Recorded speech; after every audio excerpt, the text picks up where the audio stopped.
Richard Wilbur, the Pulitzer Prize-winning poet and translator who intrigued and delighted generations of readers and theatergoers through his rhyming editions of Moliere and his own verse on memory, writing and nature, died. He was 96. Wilbur died Saturday night in Belmont, Massachusetts, with his family by his side, according to friend and fellow poet, Dana Gioia. The U.S. Poet Laureate in 1987-88, Wilbur was often cited as an heir to Robert Frost and other New England writers, and was the rare versifier to enjoy a following beyond the poetry community. He was regarded, not always favorably, as a leading formalist, a master of old-fashioned meter and language who resisted contemporary trends.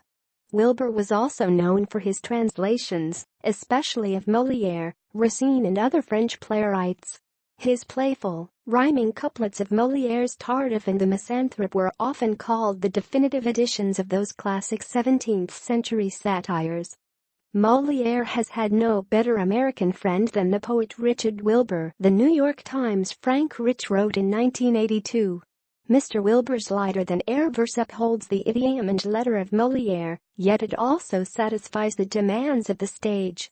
Wilbur's expertise in French literature eventually brought him to Broadway as a lyricist for Leonard Bernstein's production of Voltaire's Candide, which premiered in 1956. Numerous other writers, including Dorothy Parker and James A.G., had been unable to get along with the demanding team of Bernstein and Lillian Hellman. Lillian had heard about my translation of Moliere's The Misanthrope and wanted to have a look at it, Wilbur told the Associated Press in 2006. She decided that, if I could translate one witty Frenchman, I might be able to do another. He received numerous literary honors, including the National Book Award and 2 Pulitzer Prizes for Things of This World, released in 1956, and for New and Collected Poems, which came out in 1989. Upon announcing in 1987 that Wilbur would serve as Poet Laureate, Librarian of Congress Daniel J. Boorstin called him a poet for all of us, whose elegant words brim with wit and paradox.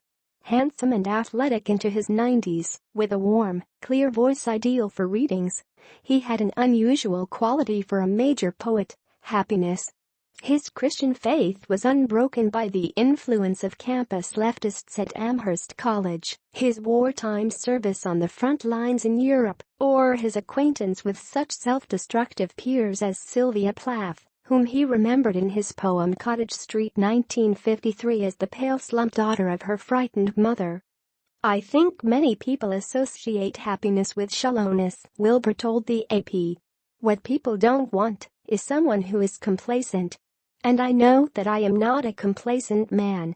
Plath was among his admirers, praising the witty rhymes and sparkling style of his translation of The Misanthrope, and finding his poetic style congenial to hers.